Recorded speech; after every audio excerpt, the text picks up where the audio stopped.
happening right now. Charges, charges, charges seems to be such a common word lately. Can we all just get along? Oh, we have a great show on deck for you today. Stick around, y'all. The chat starts now.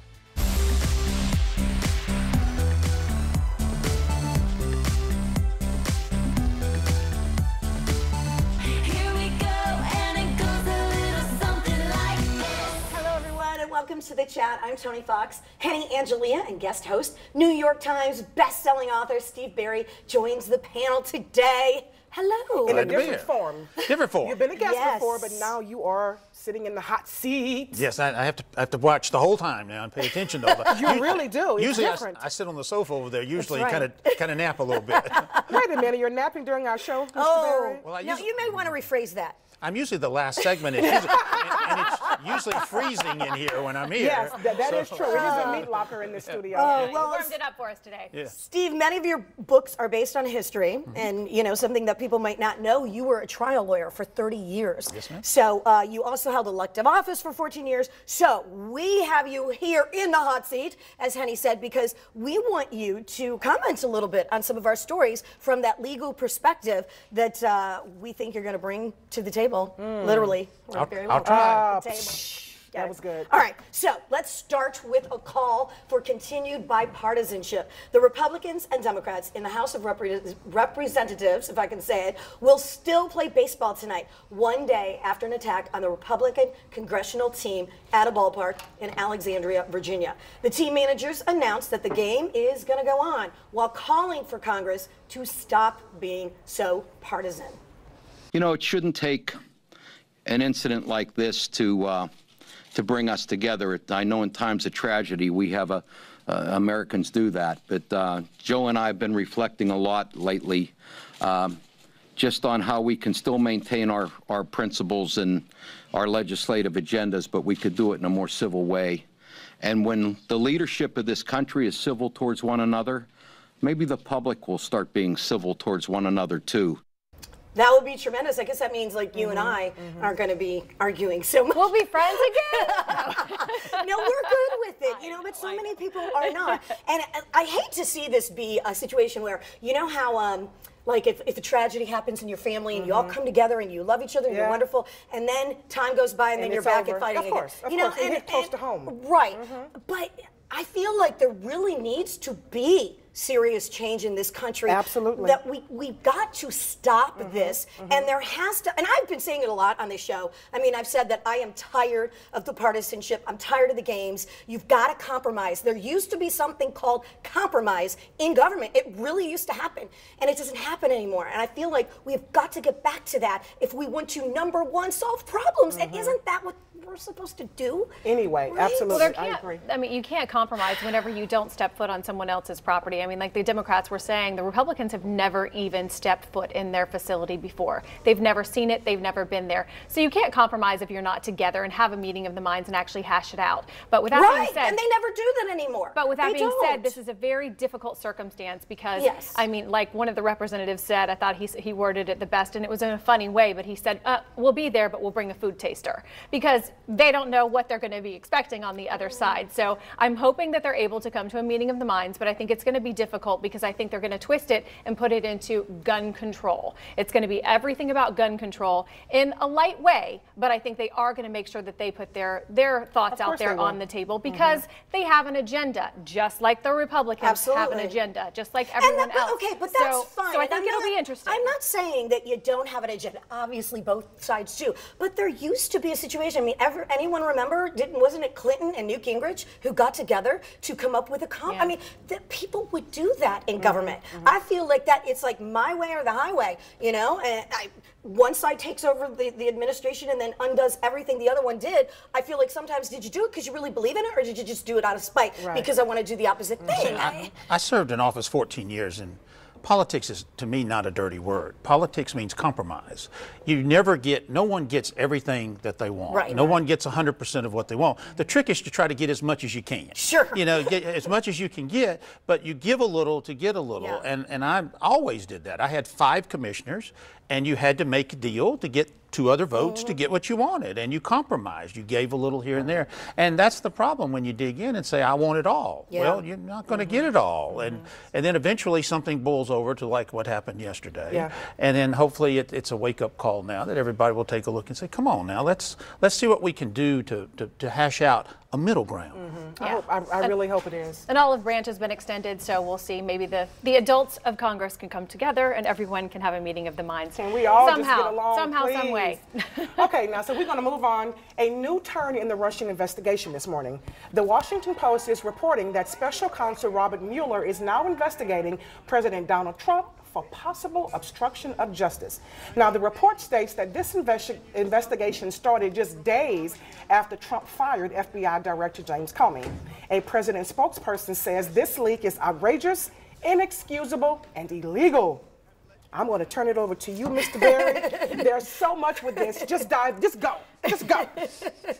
Well, I mean, here's the thing. If I was representing the President of the United States, as a lawyer, the one thing I would have told him immediately is don't meet alone with the director of the FBI. I mean, that makes no sense. There's no reason to do that. There's no purpose to do that. And all you're doing is asking for trouble when that happens. You're just saying, please, let me create innuendo. Let me create a lot of problems here. So that's the first thing I would have told you. If he needs to speak to the director of the FBI, great, no problem. He has an attorney general that can do that. He has staff who can do that. He can even do that in the context of a meeting with other people present. But yet, no, he wanted to have a private discussion, and that raises questions right off the bat. Let me ask you this. When it comes to this obstruction of justice, you know, when Comey testified, a lot was made of the phrasing that he said, Trump said to him, I hope that la la la la la.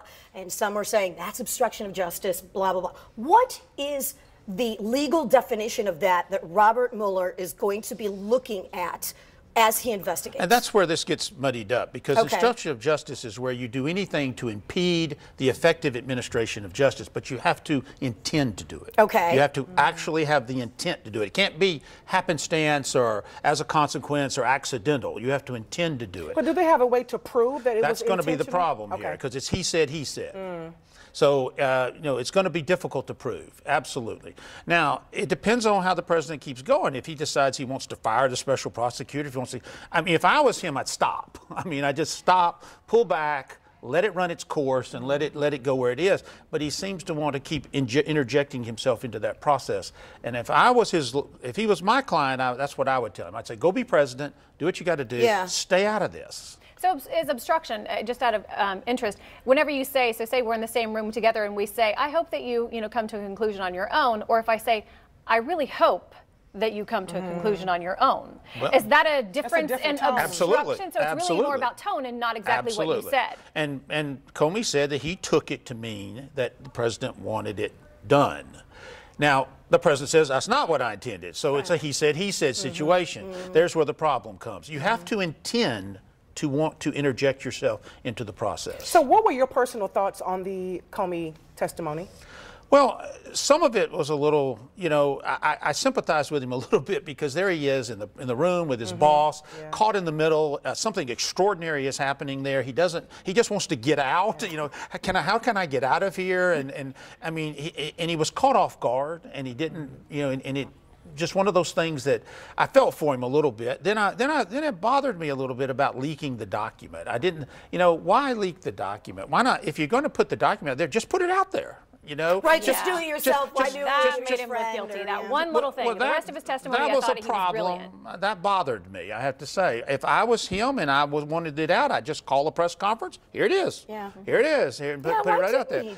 That's a good question. Other than the fact that he's in an extraordinary situation that he's not equipped for it. He's never done that before. He gives me the impression of being somewhat of a straight arrow, of a straight arrow. I'm a straight arrow, black and white kind of guy. Right. Probably has to be to work for the FBI. And the head of the FBI, rather. All right. Well, something else that's making headlines today. 5 people are now facing charges for the Flint, Michigan water crisis. The state's attorney general filed involuntary manslaughter charges against the head of Michigan's health department and 4 others. In 2014, Flint moved the source of water from Detroit to the Flint River. The water was properly treated. It allowed lead from pipes to seep into the drinking water, and 12 people died. So what do you think about these charges? Yay. Do you think these are fair and balanced? And yay. Yay. Well, Steve, I mean, these to me are extraordinary charges as well. It's unusual. Because it's involuntary manslaughter. I mean, granted, I'm not like a big expert and I don't remember every incident of a public official being charged, but I don't think I remember something in a situation like this. Many public officials, not just one. And they're charged with involuntary manslaughter, which is causing the death of somebody, not just like corruption or something. No. Is this not a pretty extraordinary charge? In this country, it is. You see it a lot overseas, more so, where public officials are charged in the deaths of folks. But I don't see the problem here. If these people knew there was a dangerous situation, or better yet, not knew, but in involuntary manslaughter, they were reckless. They had a reckless disregard, is what the legal is. They basically just plowed ahead and didn't check things out properly, and 12 people died. I mean, come on, someone's got to be responsible for that. I agree, and I'm happy that unfortunately they're using these people. They're using them as an example. Yeah, but shouldn't they be made an example if, like you said, somebody needs to be held accountable, because these people had reported this problem, they knew about this problem, and they continued to turn their eye on it because it was making their pockets fat. So yes, somebody needs to be held accountable for all those people that died. They were, as we all know, that they were Legionnaire's disease, which is a form of pneumonia, which is caused by bacteria. That is what a lot of them had, and as we mentioned, 12 of them died. Someone has to be held responsible for their death. This has been going on for years and years and years. Yeah, well, it was. It was a long time. Yes. Is it something, though, that's going to be hard to prove, to go to that involuntary manslaughter situation? I'm assuming that the district attorney who made the charges has looked at that very closely, and he's not brought these charges unless he can make it stick. I mean, he's not, no DA is going to file a charge to lose.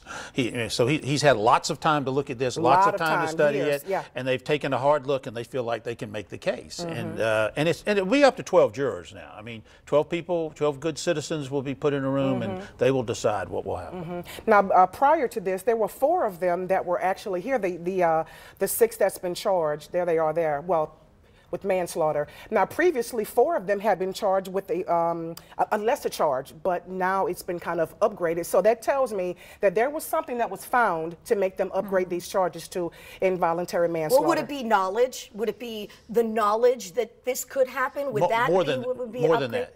Disregard. Okay. In other words, they realized there was a problem. Okay. And they kept doing nothing. That's basically what involuntary manslaughter is. You don't intend to kill someone, but your reckless disregard results in someone dying. Okay. And what do you need, a paper trail for that, or how do you prove that? Well, that's a good question. Either witnesses who came in and said, look, we got problems with these pipes out here, you know, and there's all kinds of problems. He says, forget it, you know, leave it alone, we're not going to mess with it. You know, it depends. It could be oral testimony, it could be documentation, it could be a lot of things. But I'm assuming the district attorney's done his homework because, as I said, he's not filing charges to lose. You know, he's done his work, and he's got enough that he thinks he can prove it beyond a reasonable doubt. Kudos to whoever it was that brought these charges forward. Someone needs to be held accountable for a change. I hope that in the future, if they are made an example and people died, that future government officials will think about that before they might ignore something. If they end up getting convicted, if this all, you know, et cetera. So, all right, well, coming up next, we are going to find out more about Steve Berry, not just his legal opinions of things, but his new book, what he does in his spare time might surprise you. We're going to talk about it when we come back. Hear ye!